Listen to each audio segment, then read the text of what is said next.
question I'm asked by lots of candidates and also by, in many cases, a lot of employers at the moment is around the issue of salaries and what's likely to happen to salaries now that we are kind of coming out of the COVID crisis and I guess entering a bit of a recovery phase. I suppose the short and the very honest answer is I don't know.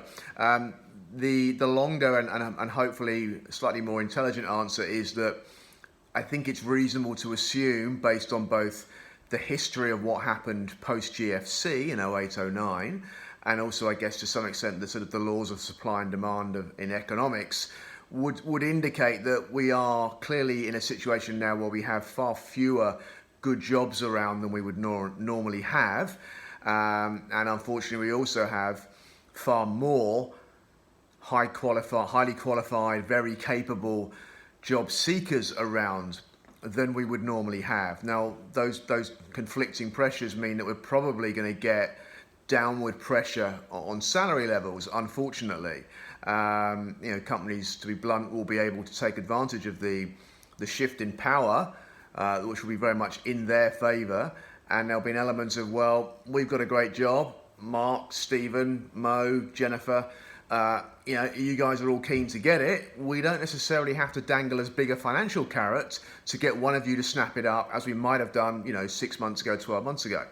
So I think the reality is it probably is going to make some downward pressure. That may not be as bad as it kind of sounds in a way, because certainly with the GFC, the downward pressure was there, but it tended to mean that salaries just kind of flatlined. It wasn't so much they went radically down. It was more just a sense of it was very hard, obviously, to see any noticeable increases. So, it might be that, as it were, downward pressure actually translates to just kind of sideways movement rather than going off a cliff in the way that obviously some of the other economic measurements have done. Excuse me, when COVID first really hit. So, what does that mean to you as a potential candidate? I think it means you're going to have to be probably a touch more flexible on money than you would have than you would ordinarily be. I guess that's fairly obvious. Clearly, everyone has a certain level, a certain threshold they have to reach in order to fund their life and the various responsibilities they have.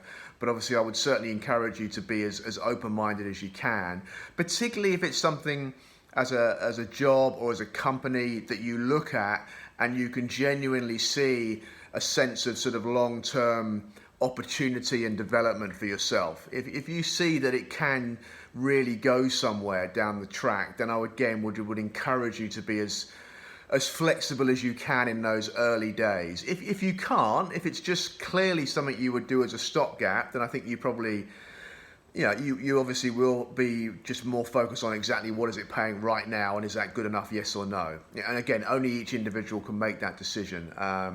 But the reality, I'm sure, is that for the next, probably 3, 6, and maybe beyond months, if you find a job that you're pretty keen on and it's not quite where you want it to be financially, I think you possibly are going to have to swallow that to some extent.